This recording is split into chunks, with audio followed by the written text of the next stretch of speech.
اسی علم کے حوالے سے اس شخص سے متعلق یہ 4 باتیں جو ہیں لکھ دی جاتی ہیں۔ اب اس کو سمجھنا چاہیے، اصل میں جو بات مسئلہ تقدیر کے سمجھنے میں، جو یوں سمجھیے کہ ایک بہت آسان فارمولہ ہے اگر سمجھنا چاہے انسان، اور یہ میں عرض کر چکا ہوں کہ سمجھنا چاہیں گے تو سمجھ جائیں گے، تفصیل میں جائیں گے تو الجھ جائیں گے، اور مناظرہ اور مباحثہ کریں گے تو گمراہ ہو جائیں گے۔ چنانچہ اسی پر میں حدیث آپ کو سنا چکا ہوں کہ ایک مرتبہ حضرت ابو ہریرہ فرماتے ہیں کہ حضور صلی اللہ علیہ وسلم برآمد ہوئے اپنے حجرے سے، اور ہم مسجد کے گوشے میں بیٹھے ہوئے تقدیر کے بارے میں بحث کر رہے تھے، تو آپ شدید ناراض ہوئے، اور اس قدر آپ کا چہرہ مبارک غصے کی وجہ سے سرخ ہو گیا کہ ایسے محسوس ہوا جیسا آپ کے گالوں میں انار کا رس جو ہے وہ ڈال دیا گیا ہے، وہ اس کے اوپر بہا دیا گیا، وہ سرخ قندھاری انار، اس کا تصور کیجئے، وہ عام تو انار نہیں جس کے اندر وہ رنگ نہیں ہوتا۔ پھر آپ نے فرمایا غصے سے، کیا تمہیں اس بات کا حکم دیا گیا؟ کیا مجھے تمہاری طرف اسی کام کے لیے بھیجا گیا کہ اس مسئلے میں تم بحث کرو؟ عزمت علیکم، میں تاکید کر رہا ہوں اس مسئلے میں بحث سے گریز کرو، بحث مت کرو۔ تو یہ مسئلہ اگرچہ اس اعتبار سے بڑا مشکل ہے، اگرچہ سمجھنا چاہیں تو سمجھ سکتے ہیں، لیکن میں ایک اور حدیث بھی آپ کو سنا دوں کہ اس پر ایمان کس قدر لازم ہے۔ یہ ایک تابعی ہے حضرت ابن الدالمی رحمۃ اللہ علیہ، وہ فرماتے ہیں، ذرا طویل حدیث ہے، میں اس کا خلاصہ بیان کر رہا ہوں، کہ میرے دل میں تقدیر کے بارے میں کچھ وسوسے پیدا ہوئے، تو میں نے جو بھی کبار صحابہ اس وقت زندہ تھے، بقید حیات تھے، ان سب سے ملاقات کی۔ ابی ابن کعب رضی اللہ تعالی عنہ، جن کے بارے میں حضور نے فرمایا ہے کہ اقرأہم ابی ابن کعب، میرے صحابہ میں قرآن کا سب سے بڑا عالم ابی ابن کعب۔ ان کے علاوہ عبداللہ ابن مسعود کے پاس بھی میں گیا رضی اللہ تعالیٰ عنہ، جن کی حدیث ہم پڑھ رہے ہیں۔ حذیفہ بن یمان کے پاس میں گیا رضی اللہ تعالیٰ عنہ۔ ان سب نے ایک بات یہ کہی کہ دیکھو، ایک بات تو یہ جان لو کہ اللہ تعالیٰ کی قدرت سب شے پر حاوی ہے۔ اللہ تعالیٰ اگر لو ان اللہ عذب اہل سماواتہ و اہل ارضہ عذبہم وہو غیر ظالم لہم، اللہ اگر تمام آسمان والوں کو اور تمام زمین والوں کو عذاب دے تو اسے عذاب دینے کا حق حاصل ہے، وہ عذاب دے سکتا ہے بغیر اس کے کہ ہم کہیں کہ وہ ظالم ہے۔ تمام زمین والے اور تمام آسمان والوں میں تو نیکوکار بھی آ گئے۔ یہ اصل میں ایک بڑا اہم مسئلہ ہے کہ جو ہمارے اور معتزلہ کے درمیان مختلف فی ہے۔ معتزلہ ہی کے انداز میں اہل تشیع کا عقیدہ بھی ہے کہ اللہ پر عدل واجب ہے، اہل سنت کے نزدیک اللہ پر کوئی شے واجب نہیں، اللہ کا اختیار مطلق ہے، جو چاہے کرے۔ چنانچہ وہ ظالم کو معاف کر سکتا ہے جب چاہے، اور وہ کسی اچھے آدمی کو عذاب دے سکتا ہے جب چاہے۔ یغفر لمن یشاء ویعذب من یشاء واللہ علی کل شیء قدیر۔ یہ سورہ بقرہ کی آخری آیت میں ہے کہ آیات میں سے ہے، لاسٹ بٹ 3 آیت میں۔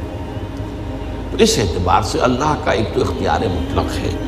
پھر میں زید ابن ثابت کے پاس گیا تو انہوں نے یہی بات مرفوعاً بیان کی کہ میں نے خود حضور سے سنی ہے یہ بات۔ باقی 3 صحابہ کے بارے میں تو وہ کہتے ہیں کہ انہوں نے گویا کہ اپنی رائے کا اظہار کیا، اور اگر اللہ تعالیٰ چاہے لو رحمہم، تمام آسمان والوں اور تمام زمین والوں کو بخش دے اور رحم کرے، لکانت رحمتہ خیرا لہم من اعمالہم، تو اس کی رحمت جو ہے وہ یقیناً لوگوں کے اعمال سے بہت بالا ہے، بلند و برتر ہے، تو جو چاہے کرے۔ وہ ابو جہل کو بخش دے، کون اعتراض کر سکے گا؟ اور وہ کسی سے بڑے شخص کو جو ہے وہ عذاب دے، کون اعتراض کر سکتا ہے؟ اس اعتبار سے پھر انہوں نے فرمایا وَلَوْ أَنفَقْتَ مِثْلَ أُحَدٍ ذَهَبًا اور دیکھو ابن الدیلمی جان لو، اگر تم احد کے پہاڑ کے برابر سونا اللہ کی راہ میں خرچ کرو گے فی سبیل اللہ، ما قبل اللہ منک حتی یؤمن بالقدر، اللہ تعالیٰ اسے تم سے قبول نہیں کرے گا جب تک کہ تم تقدیر پر ایمان نہیں رکھو۔ اور اس کے بعد فرمایا اعلم، جان لو، انما اصابک لم یکن لیخطئک، جو چیز تم پر واقع ہوتی ہے، کوئی تکلیف آتی ہے، کوئی حادثہ پیش آتا ہے، وہ تم سے ٹلنے والا تھا ہی نہیں۔ مطلب یہ کہ تم سوچو کاش میں یوں نہ کرتا، یوں کر دیتا، اگر یہ ہو جاتا، وہ ہو جاتا تو میں بچ جاتا، وہ تو آنے والی بات تھی، وہ اللہ کی کتاب، وہ اللہ تعالیٰ کے علم قدیم کے اندر پہلے سے لکھا ہوا تھا، تو موجود ہے، تو وہ تو آنی ہی آنی تھی۔ وَأَنَّمَا أَخْطَأَكَ لَمْ يَكُنْ لِيُصِيبَكَ، اور جو چیز کہ تم سے چھوٹ گئی، جاتی رہی، تمہارے ہاتھ سے نکل گئی، ممکن ہی نہیں تھا کہ وہ تمہیں ملتی، وہ اللہ تعالیٰ کا وہ جو علم قدیم ہے اس کے اندر پہلے سے طے ہے۔ وَلَوْ مِتَّ عَلَىٰ غَيْرِ هَٰذَا لَدَخَلْتَ النَّارَ، اگر دیکھو تم غور سے سن لو، اگر اس عقیدے کے سوا کسی اور پر تمہاری موت واقع ہوئی تو جہنم میں داخل ہو جاؤ۔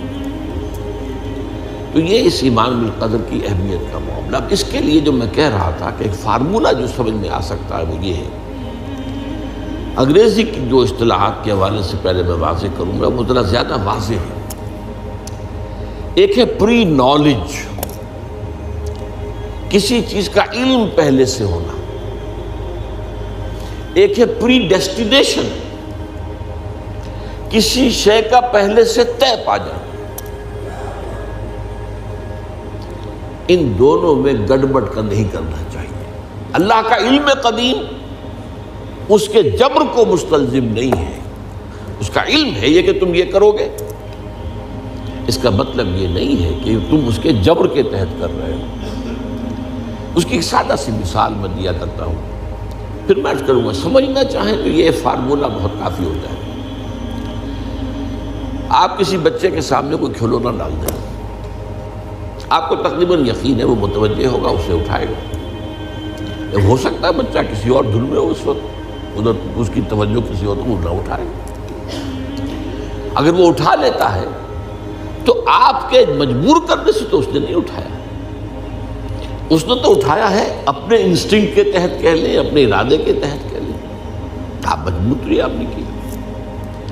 لیکن اللہ تعالیٰ کا جو اندازہ ہوتا ہے، وہ اندازہ قدر کے معنی اندازہ بھی ہے، میں بیان کر چکا ہوں آپ کو۔ اس کا جو علم قدیم ہے وہ غلط ثابت نہیں ہو سکتا، ظاہر بات ہے کہ پھر تو اعلیٰ کل شیء علیم وہ ہے ہی، اس کا علم قدیم جو ہے اس میں کوئی خطا نہیں ہو سکتی۔ یہ ہے در حقیقت پری نالج اور پری ڈیسٹینیشن، دونوں کے اندر فرق کر لیا جائے، یہ جبر نہیں ہے۔ ہاں اللہ تعالیٰ کا علم ہے، اس علم کے مطابق چیز جو ہے وہ لکھتی گئی ہے، وہ تو ہو کر رہی ہے، ہوتی تو ہے، لیکن اس کے